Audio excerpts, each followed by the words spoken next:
Evi plana düşənlərin nəzərinə kompensasiyaların hesablanması ilə bağlı yeni təkliflər var.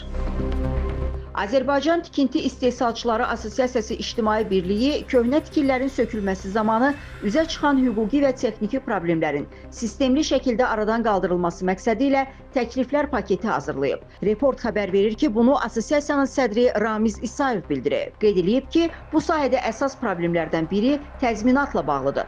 Söküntüyə məruz qalan mülkiyyət sahiblərinə ödəniləcək kompensasiya məbləği ilə bağlı vahid tarif və qaydalar yoxdur. İkinci məsələ, həmin şəxslərə yeni tikilidən veriləcək əvəz sahəsinin ölçüsü ilə bağlı normativ sənədin olmamasıdır.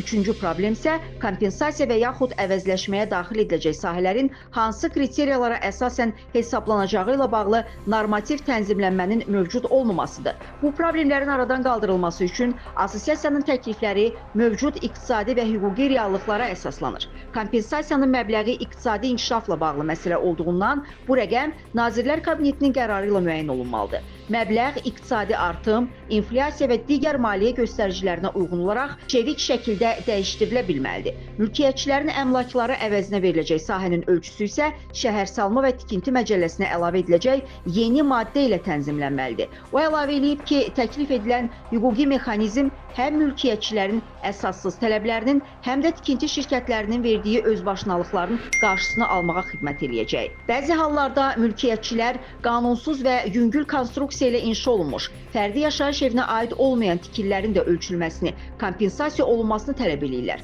Bu isə söküntü və köçürülmə prosesində narazılıqlara səbəb olur. Belə halların qarşısının alınması üçün Şəhərsalma və Tikinti Məcəlləsinə müvafiq tənzimləyici norma əlavə edilməlidir deyə Assosiasiya rəsmisi vurğulayıb.